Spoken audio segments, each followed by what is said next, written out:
My self doctor Yash. आज अपन discuss करेंगे important reasons of low renin hypertension. ये तीनों सिंड्रोम क्या है? लिडल सिंड्रोम, कोन सिंड्रोम और गॉर्डन सिंड्रोम। किसके रीजन है? Low renin hypertension.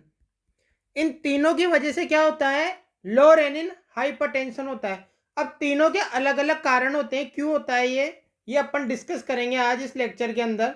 तो सबसे पहले अपन डिस्कस करेंगे लीडल सिंड्रोम के बारे में। अब लीडल सिंड्रोम में क्या होता है? लीडल सिंड्रोम है ऑटोसोमल डोमिनेंट डिजीज। ये क्या है? ऑटोसोमल डोमिनेंट डिजीज है, ये याद रखना। इसके अंदर क्या होता है? Gain of function of epithelial sodium channel, ENaC channel, जिनको शॉर्ट में क्या बोलते हैं? ENaC channel. ये इनेक चैनल कहां प्रेजेंट होती है? कलेक्टिंग डक्ट पे।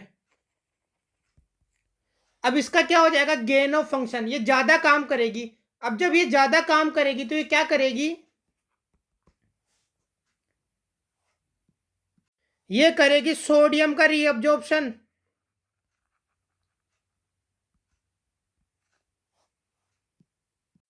सोडियम का रीअब्जॉर्प्शन करेगी और सोडियम के साथ साथ वाटर का रीअब्जॉर्प्शन भी होगा। अब ये बहुत ज्यादा इंक्रीज में रीअब्जॉर्ब करेगी। क्यों करेगी? क्योंकि गेन ऑफ फंक्शन हो गया, ज्यादा काम कर रही है एपिथेलियल सोडियम चैनल, तो ज्यादा रीअब्जॉर्ब करेगी, ज्यादा वाटर को रीअब्जॉर्ब करेगी, ज्यादा सोडियम को रीअब्जॉर्ब करेगी। तो इसकी वजह से क्या होगा? Expansion of intracellular volume, intravascular volume, जिसकी वजह से क्या होगा? Hypertension. तो इसमें क्या हो रहा है? This is a autosomal dominant disease which is characterised by gain of function of epithelial sodium channel, जिसमें एपिथेलियल सोडियम चैनल का गेन ऑफ फंक्शन हो गया, जिसकी वजह से एक्सिस अमाउंट में सोडियम का रीअब्जॉर्प्शन हो रहा है और वाटर का रीअब्जॉर्प्शन हो रहा है, जिसकी वजह से एक्सपेंशन ऑफ इंट्रावास्कुलर वॉल्यूम हो रहा है, जिसकी वजह से क्या होगा? हाइपरटेंशन। अब ये इनेक चैनल क्या करेगी? ये इनेक चैनल क्या करती है? साथ में पोटेशियम और हाइड्रोजन का क्या करती है? एक्सक्रीशन। तो ये जो इनेक चैनल है ये क्या करती है? सोडियम और वाटर का रीअब्जॉर्प्शन और पोटेशियम और हाइड्रोजन का एक्सक्रीशन करती है। जब हाइड्रोजन एक्सक्रीट आउट होगा तो हाइड्रोजन क्या है? एसिड। तो एसिड बाहर निकल रहा है तो क्या हो जाएगा? Alkalosis. Due to hydrogen excretion, उसकी वजह से क्या होगा? हाइड्रोजन बाहर निकल जाएगा तो एसिडोसिस कम होगा तो क्या हो जाएगा? एल्कलोसिस। अब पोटेशियम भी डिक्रीज होगा तो क्या होगा? हाइपोकैलेमिया। तो क्या हो गया? Hypokalemic alkalosis. और साथ में क्या है? हाइपरटेंशन। अब जो ये एक्सिस के अंदर वाटर रीअब्जॉर्ब हुआ है, एक्सिस अमाउंट में सोडियम एंड वाटर का क्या हुआ है? रीअब्जॉर्प्शन। और पोटेशियम एंड हाइड्रोजन का क्या हुआ है? Excretion through ENaC channel in collecting duct. अब ये क्या करेगा? एक्सिस अमाउंट में जब रीअब्जॉर्ब होगा तो उसकी वजह से होगी हाइपरटेंशन। अब इस हाइपरटेंशन की वजह से क्या होगी? Negative feedback on renin angiotensin aldosterone system, रास सिस्टम को नेगेटिव फीडबैक जाएगा, तो जिसकी वजह से क्या होगा? रेनिन क्या होगा? डिक्रीज होगा और एल्डोस्टेरोन भी क्या होगा? डिक्रीज होगा। और इसकी वजह से एल्डोस्टेरोन और रेनिन का रेशियो क्या हो जाएगा?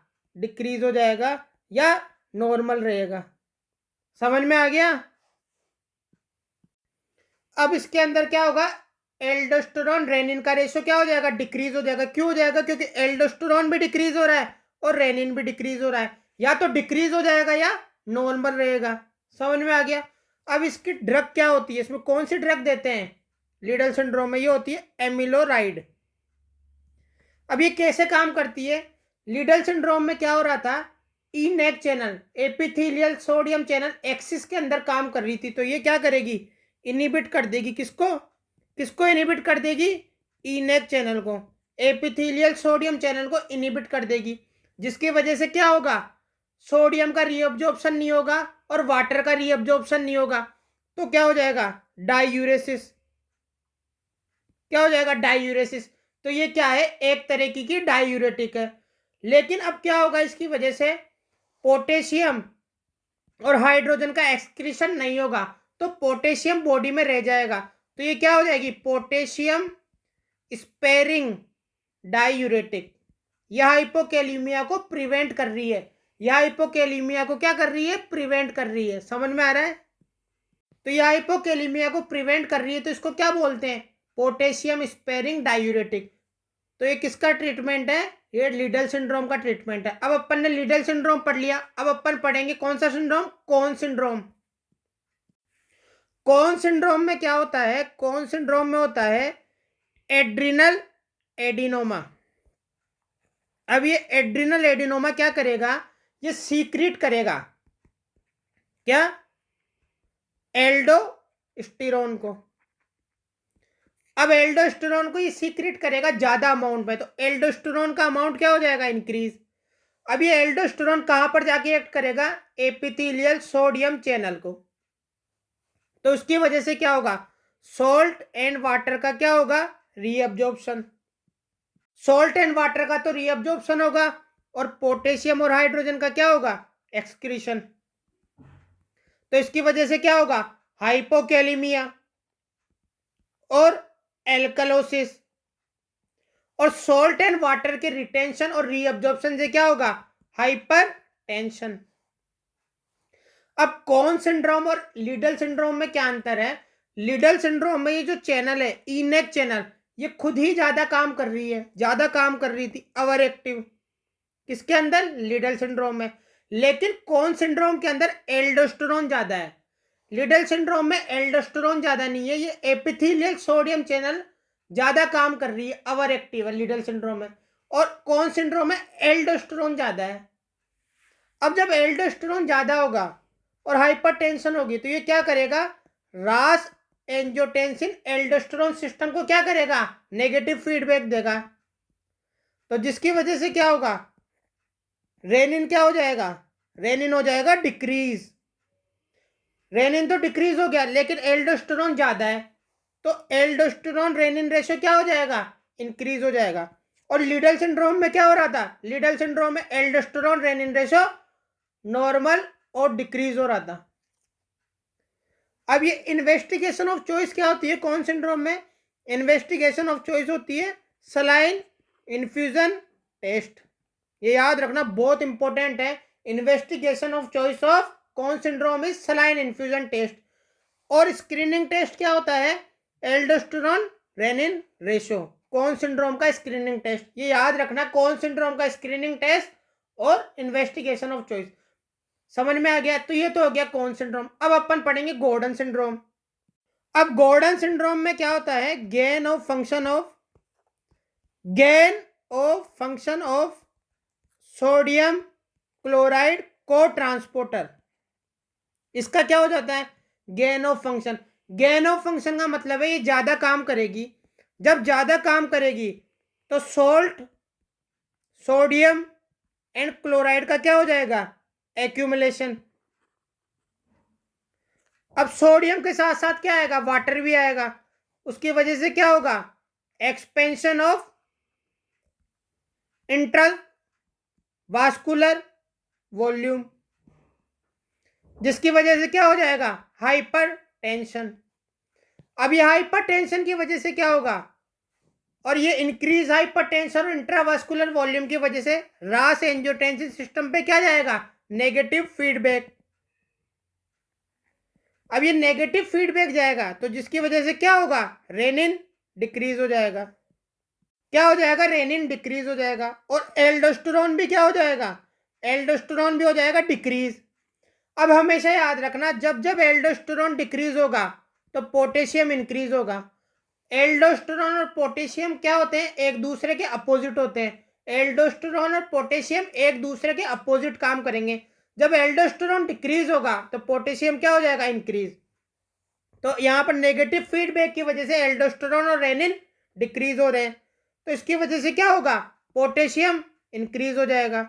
जब पोटेशियम इंक्रीज होगा तो हाइड्रोजन भी क्या हो जाएगा, इंक्रीज हो जाएगा। तो अब क्या हो जाएगा, हाइपरकैलिमिया एंड एसिडोसिस। और लिडल और कोन सिंड्रोम में क्या हो रहा था, हाइपोकैलिमिया एंड एल्कोलोसिस। और यहां पर क्या हो रहा है, गॉर्डन सिंड्रोम में हाइपरकैलिमिया एंड एसिडोसिस। लेकिन यहां पर भी हाइपरटेंशन है और यहां पर भी रेनिन डिक्रीज हो रहा है, तो ये भी क्या है, लो रेनिन हाइपरटेंशन। लेकिन इन दोनों में और इसमें अंतर क्या है, इन दोनों में हो रहा था हाइपोकैलिमिया साथ में एल्कोलोसिस, यहां पर हो रहा है हाइपरकैलिमिया एंड एसिडोसिस। समझ में आ गया। तो जब भी लो रेनिन हाइपरटेंशन पूछा जाए आपसे तो आपके दिमाग में तीन चीजें आनी चाहिए लो रेनिन हाइपरटेंशन की, लिडल सिंड्रोम, कोन सिंड्रोम और गॉर्डन सिंड्रोम। लिडल सिंड्रोम और कोन सिंड्रोम में अंतर क्या होता है, लिडल सिंड्रोम में होता है एल्डोस्टेरोन रेनिन रेशो नॉर्मल या डिक्रीज, कोन सिंड्रोम में एल्डोस्टेरोन रेनिन रेशो इंक्रीज हो जाता है। और गॉर्डन सिंड्रोम में क्या अंतर होता है लीडर और कोन सिंड्रोम से, गॉर्डन सिंड्रोम में होता है हाइपरकैलिमिया एंड एसिडोसिस और लीडर और कोन सिंड्रोम में होता है हाइपोकैलिमिया एंड एल्कोलोसिस। ये हो गया मेटाबॉलिक एसिडोसिस का एग्जांपल, कौन, गॉर्डन सिंड्रोम। तो ये टॉपिक यहीं खत्म होता है। ये कई बार पूछा जाता है एफएमजी और नीट पीजी में। Please like and subscribe this channel.